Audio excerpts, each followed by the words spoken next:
जगायचंच म्हटलं तर कसंही जगता येतं माणसाला. काय लागतं जगायला? जे आहे ते स्वीकारायचं. जे आपल्या समोर आहे ते ॲक्सेप्ट करायचं. जे आहे त्यामध्ये समाधान मानायचं आणि प्रयत्न करून त्यामध्ये आणखीन बदल करायचे, आणखीन काही मिळवायचं. तर तुमची परिस्थिती बदलली तर तुम्ही जगू शकता. तुम्हाला हवं तसं जगण्याचा अधिकार आहे. तुम्हाला हवे तसे निर्णय घेण्याचं स्वातंत्र्य आहे. तुम्हाला हवे त्या दिशा निवडण्याचं स्वातंत्र्य आहे. हव्या त्या दिशेला तुम्ही जाऊ शकता. तुम्हाला जे पाहिजे ते तुम्ही करू शकता.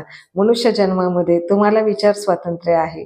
तुम्हाला जगण्यासाठी सर्व काही परमेश्वराने दिलेलं आहे. तर त्याचा वापर करून तुम्ही जगू शकता. मग कशाला दुसऱ्यांकडे बघायचंय? मग कशाला इतरांच्याकडे अपेक्षेने बघायचंय?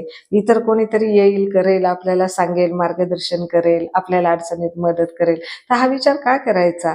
आपण आपल्या स्वतःवरती विश्वास ठेवायचा आणि मग मार्गस्थ व्हायचं. तर आपण छान जगू शकतो. इतरांपेक्षा वेगळं जगू शकतो. इतरांपेक्षा वेगळं आपण काहीतरी मिळवू शकतो. तर हा विश्वास स्वतःशी ठेवायचा आणि मार्गस्थ व्हायचं.